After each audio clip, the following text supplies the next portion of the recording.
తెలంగాణ రక్షణ సేన అధ్యక్షురాలు కల్వకుంట్ల కవిత బీఆర్ఎస్ పార్టీపై సంచలన వ్యాఖ్యలు చేశారు. బీఆర్ఎస్ పార్టీకున్న కోట్లాది కొలది నిధులు అవన్నీ కూడా అవినీతి ద్వారానే వచ్చినాయని ఆరోపణలు చేశారు. క్విడ్ ప్రోక్యూ లోపాయకారిగా సంపాదించిన ఆస్తులుగా దానిని పేర్కొన్నారు. బీఆర్ఎస్ పార్టీ ఆ నిధులను ఉద్యమకారులకు ₹1 చొప్పున పంచి ప్రజాక్షేత్రంలోకి రావాలని సవాల్ విసిరారు.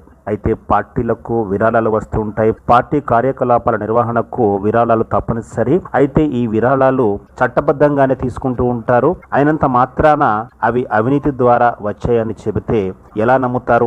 ఏదైనా విమర్శ చేసే ముందు దానికి సాక్ష్యాధారాలు చూపించాల్సి ఉంటుంది. అంతేకాని నిరాధారంగా ఆరోపణలు చేస్తే ఎవరు కూడా పట్టించుకోరు. తాను కూడా పార్టీని రిజిస్ట్రేషన్ చేసే పనిలో ఉన్నారు. మరి వారికి కూడా విరాళాలు వస్తాయి. మరి విరాళాలు లేకుండా డబ్బు ఖర్చు చేయకుండా పార్టీని నడిపిస్తారా? అది సాధ్యం కాదు. కాబట్టి బీఆర్ఎస్ మీద అక్కసుతోటి ద్వేషం కొద్దీ అలా మాట్లాడడము సరి అయింది కాదు.